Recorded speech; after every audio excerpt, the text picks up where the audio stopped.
আরও একটা ছোট্ট ভিডিও নিয়ে তোমাদের কাছে হাজির হলাম। ভিডিওটা পুরোটা দেখার অনুরোধ রইল সবাইকে।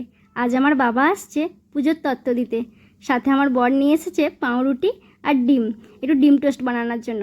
বাবাকে জিজ্ঞাসা করেছিলাম লুচি খাবে নাকি, বাবা এই গরমে কিচ্ছু খাবে না। তা বললে হয়, মেয়ের ঘর এসেছে কিচ্ছু খেতে হবে না। সেই জন্য বরকে বললাম চটপট বানানোও হয়ে যাবে এই গরমে, আর ভালোও লাগবে খেতে, তাই একটু পাউরুটি নিয়ে আসতে। বর এনেছে আর আমি সেগুলোকে সেঁকে ডিমটাকে গুলে সব রেডি করে রেখেছি। আর এই দেখো, বাবা আসবে বলে আমি সেই বিকেল থেকে ওয়েট করছি দরজার বাইরে, কিন্তু বাবার দেখা মেলেনে। সেই বাবা ঢুকেছে কখন? সন্ধ্যাবেলা। আর এদিকে আমি ঘরটাও একটু গুছিয়ে রেখেছি। আর আমাদের ছবিটা দেখো এইভাবে রেখেছি। আর কৌস্তব একটা গ্লাসেতে কি গুলছিল, আমি জিজ্ঞাসা করলাম কি গুলছিস রে? ও আমাকে বলছে এটা দুধ। এটা দুধ ছিল না, অন্য কিছু ছিল। সেটা নিয়ে আমাকে একটু মজা করছিল আমার সাথে। আর ও আমার সামনে দাঁড়িয়ে আছে দরজার বাইরে, কখন দাদু আসবে সেটা দেখার জন্য। কৌস্তবকে কিন্তু তোমরা আর আগের মতো অতটাও ভিডিওতে দেখতে পাও না, কারণ ও এখন বড় হচ্ছে তো, পড়ালেখার চাপ আছে, খুব ব্যস্ত। এই দেখো সন্ধ্যা হয়ে গেছে, আর ওই দেখো লাইটের আলো পড়েছে। এদিকটায় না সেরকম কোনো আলো নেই, সেই জন্য না একটু প্রবলেম হয়। আর পিছনে আমার শাশুড়ি মা আসছে। আর এদিকে আমি মিষ্টিও রেডি করে রেখেছি, 3 রকম রসমালাই, এদিকে মিষ্টি আর টক দই, বলছি মিষ্টি দই।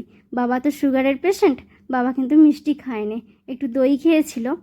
আর দেখো আমি ভিডিওটা এডিট করছি, পুরো চচ্চর করে ঘাম দিচ্ছে, এত গরম। এই যে বাবা পুজোর তত্ত্বও নিয়ে এসেছে, তার সাথে নেমন্তন্ন করবে বলে কার্ডগুলোও নিয়ে এসেছে। আমাদের 2 বাড়িতেই নেমন্তন্ন হবে, কৌস্তবদের বাড়িতে আর আমাদের বাড়িতে। তো এখানে বাবা বসে আছে, বাবাকে খেতেও দিয়ে দিয়েছি, 2টো কার্ডও নিয়ে এসেছে। এই কার্ডগুলো না আমার বরই তৈরি করেছে।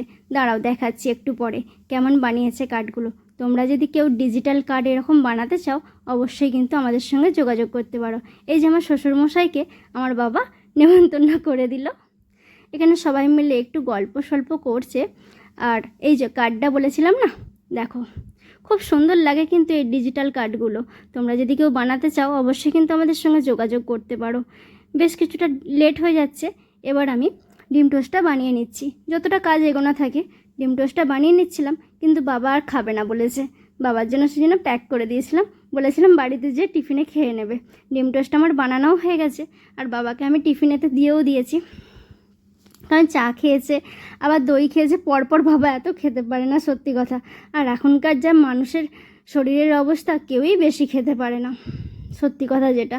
আর আমিও একটু রেডি হয়ে গেছি, বাবার সাথে আমার শ্বশুরমশাইয়ের সাথেই একটু হেলান মার্কেটে চলে যাব, কিছু কেনাকাটা করার আছে, ওখানে গিয়ে বরের সাথে একটু কেনাকাটা করে চলে আসব। বাবাও তাড়া দিচ্ছে, আমিও তাড়াতাড়ি করে বেরিয়ে পড়লাম। এবার চলে যাচ্ছে, এবার শ্বশুরমশাই বাবাকে দেখাচ্ছে কোনখান পর্যন্ত আমাদের বন্যার জল এসেছিলো। বাবাকে বলছিল নাকি আমাদের ঘরে ঢুকে গিয়েছিল, কিন্তু বাবাকে তো সবই ভিডিওতে আমি দেখিয়েছি, সেই জন্য বিশ্বাস করতে চাইছিল না কিছুতেই। আর দেখো আমাদের এখান থেকে না হেলান মার্কেট যাওয়ার রাস্তাটা এতটাই অন্ধকার না, খুব ভয় লাগে, কোথাও একটা পোস্টারের আলো নেই। সেই জন্য একটা দাদা আসছিল, সেই দাদার বাইকে করে বাবাতে আমাতে চলে এলাম। আর আমার শ্বশুরমশাই পিছনে আসছে সাইকেলে করে।